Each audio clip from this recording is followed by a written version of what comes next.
Okay, hello. This is Sophia, our little cutie. She's 4 years old. And just to give you a little bit of background, a little bit of her history, she was born having had 2 strokes in the womb that we didn't know about. And after about 6 months, we noticed that she was delayed a little bit. And so we began to be concerned with that. And then she started to have what are called infantile spasms. And they're like seizures that little kids have, and they kind of do this little crunch thing. And we didn't know what it was. But she started to have them a lot, and we took her to a bunch of specialists until eventually they just said, you need to take her up to Primary Children's Hospital. So we rushed her up there, and they put all of the EEG scanners on her head overnight to see what was going on, and she had 24 seizures within that 12-hour period. And so they immediately did an MRI. And on the MRI, they came in, there were 9 neurosurgeons all standing around the screen, and they showed us her brain scan, and turns out that the strokes in utero took out her medial cerebral artery. And because of that, the blood flow was not going to her brain, and her brain dissolved. A portion of it was half of her left hemisphere, and a portion of her right hemisphere dissolved to where it's just filled with cerebral spinal fluid now. So just like looks like a big dark void in on the MRI. But here she is. She's a very happy little girl. Say cheese. Say hello. But we've tried a bunch of things to try and help her out. She's been on a lot of healthy regimens to help get rid of the seizures and all that. But one thing that she is left with is what's called cerebral palsy. It's a spastic quadriplegic version of cerebral palsy. It's like the worst kind that they have. And it's called that because it affects all 4 limbs. So the damage was on her left side, and so that affects more of her right side of her body. So this arm is usually locked up, and this leg is less functional. And so the only thing that she can really do mobility wise is kind of move this arm, and she can actually operate this wheelchair as well. With this hand, she's kind of figured that out, although you can kind of see that it's ruined some of our baseboards all over the house. Furniture. And the furniture right here. But yeah, so recently we, in September, what did we do, Lace, for Sophia? So last September, Sophia went in for her very first surgery, and that was a really difficult thing for all of us, knowing that she was going to have to go through that. She wants to tell you a story. So we took her in, and they planned on operating on her hip and putting a screw in her hip. So one of the results of cerebral palsy that's really common with these kiddos is their hips, the sockets are open, and because they're not doing any weight bearing, walking, crawling, really sitting upright, which is what causes our hips to close in. Theirs don't do that. They stay open, and it's easy for their hips to come out of socket. And hers was about 60% out. And so they wanted to do surgery and put a screw in her hip to keep that joint from coming out. And then they also wanted to do several incisions on her legs, her hip flexors, her hamstrings, her Achilles tendon, and even in a couple other places. And so we went in for surgery, and we got a call from the surgeon, and she said, she's just so tiny and so petite, we aren't comfortable putting the screw in her hip. It's too much, too invasive.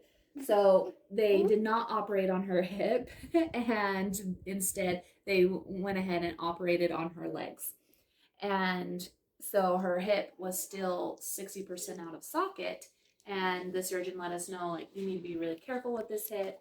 You are going to have to watch it really closely, and we're going to have to do this surgery eventually. Um, but hopefully, we can get her a little bit bigger before we do that surgery. So that's what happened in September. And then in April, we, right after Sophia's, or right before Sophia's 4th birthday, we took her down to Tijuana, Mexico, and we got her stem cells.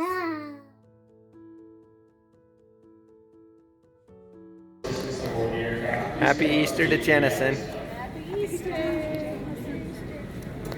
We're headed to San Diego to get the little peanut poo some stem cells. What do you think about taking little Peanut down there to get her stem cells, Nelson?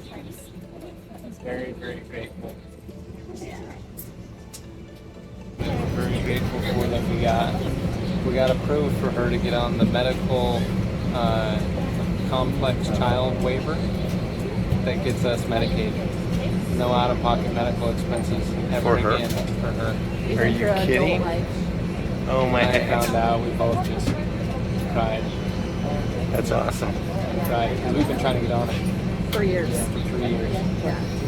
Wow, that's great. Well, so your only out-of-pocket's going to be buying stem cells. Everything But- alternative. And all the other stuff that we've done that's not covered. Yeah, well, that's great moving forward. Good job. Thanks. Or to lengthen her muscles here so that she could stretch and not be all tight. So she has 1, 2, 4, 5, 6 incisions. But she's all recovered, ready to go. She's good there. But she can't stand or sit or roll over. She's fairly immobile. She's nonverbal. She can't even mouth words or anything. She doesn't need a feeding tube though. She'll eat a little bit of pureed foods. What do you think? Well, we can try to boost up and create blood vessels, right? That is the objective in this case, right? Having in-womb strokes is weird. It's something that is not as common, and it can also create problems, right? How much she will develop on the brain area varies, right? Each patient is different. We treated a lot of autism kids, right? But the spectrum in autism, it's a lot different than when we're talking about cerebral palsy, right? It's harder to treat cerebral palsy. Yeah, because they can actually see brain is missing. Right? Yeah, we have brain damage, okay? We need to create blood vessels, and once the blood vessels can be created on the brain, stimulate neurological response. Also, the stem cells that we're going to put on her need to travel across the bloodstream and get through the blood-brain barrier, right? Exosomes will get through it, right? And we need to do it as comfortable as possible for her. We're going to put an IV in her, right? The ideal treatment in cerebral palsy, specifically in a case where she had a stroke, would be intrathecal, right? But intrathecal is more invasive.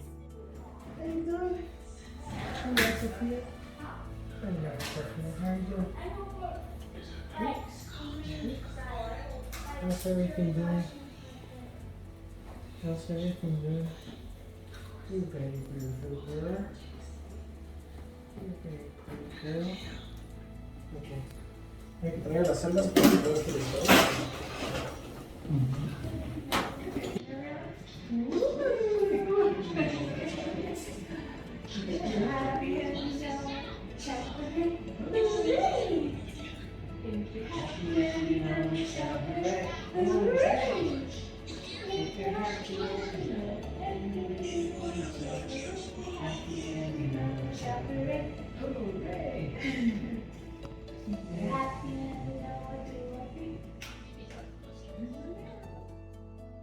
And then about 3 weeks later, I took Sophia back in to see the surgeon they wanted to do x-rays on that hip. So we went in, we did x-rays, and we're in the waiting room waiting, and we were kind of nervous about what the x-rays were going to show. Just really worried about that hip. And because the surgeon had explained to us that the hip, it always gets worse. It's always just a matter of time. And so we're in the waiting room, and the surgeon walks in, and she looks at me, and she's so serious, and she said, "What did you do?" And I just like started panicking, like, "Oh no, like what's going on?" And she said, "Seriously, what did you do?" Because, like I said, the hips always get worse, and they never just spontaneously get better and heal. And her hip is basically at 100%. It's back in. And the surgeon was freaking out. She's like, you don't understand, like, this doesn't happen. This never happens. And it's impossible. And like, what did you do? And so I told her that we had actually gone to Mexico and Down to the U.S.-Mexico Stem Cell Institute. yeah, and we got her stem cells. And we had known ahead of time that this surgeon wasn't a fan of stem cells. And so Well, just to clarify that, we had, when we were in the waiting room to get her surgery in September, surgeon came in for all the pre-op stuff, and I just wanted to ask her, what do you think about stem cell treatments? And we had already done all of our research, and we're planning on going down and getting stem cells, but she said, "Oh no, there's no evidence whatsoever that stem cells have any benefit at all. There's no research that shows any of that."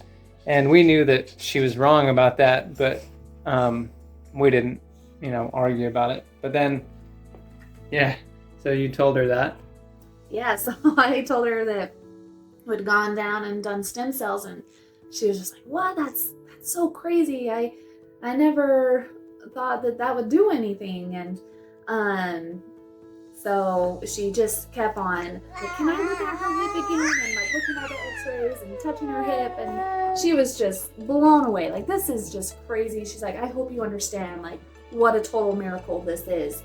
And as she was leaving, she turned to Sophia here and said, "Well, Sophia, if you ever figure out how you're mysteriously healed, you let me know." And she left, but that's all right, Yeah, so we have the before and after x-rays. And so the things that we've noticed, I feel like this hand is actually looser than it was, not quite so tight. And see how she's rubbing her face with this hand.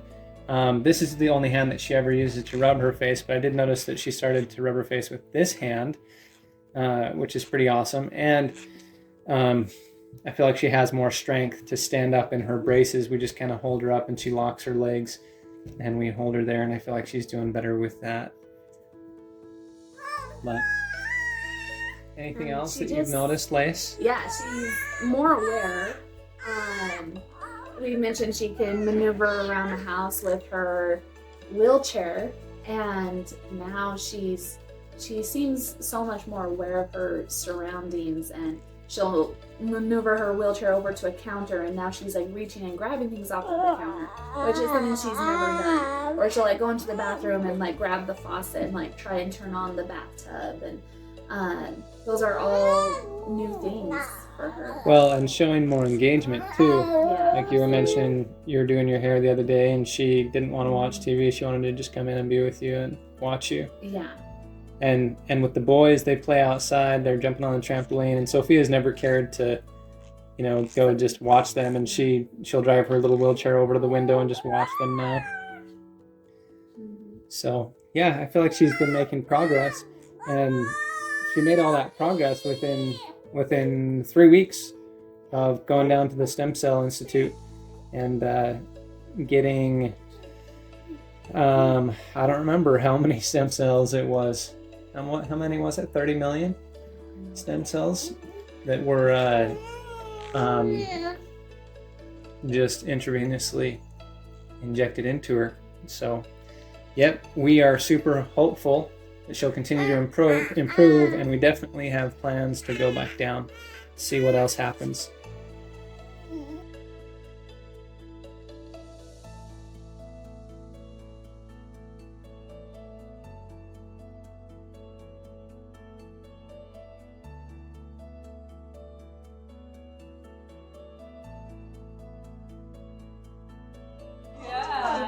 She do it? Look at mom. Sophia.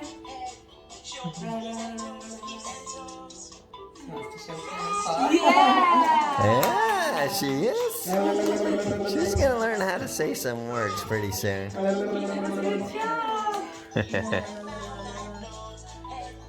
What do you think, Callie? What do you think, Callie? She's just following you around. Oh, Sophia, we're so happy for your progress. Look at that. See that? Look at that. Bent to the knees, and then She's she puts standing herself up. back She's standing up on her own. Huh? Sophia? In the past, Yes, you are. She's done. But now she's kind of collapsing and pushing herself back up. Oh, that's so good. That's so good. I'm so happy for you. Can you clap? Do you like Clap. sushi smoothies? Ah. Yeah. Here, fix it. Fix it. So since stem cells, what's she doing differently than before? Almost every time I stand her up like this, she'll stand. Whereas before it was rare that I could get her to use her leg muscles. And if she collapses at the waist, she'll actually try to stand back up. Yeah. Yeah, she's been on herself to stand up. Do you like yogurt? Come on. Oh, she's doing so well.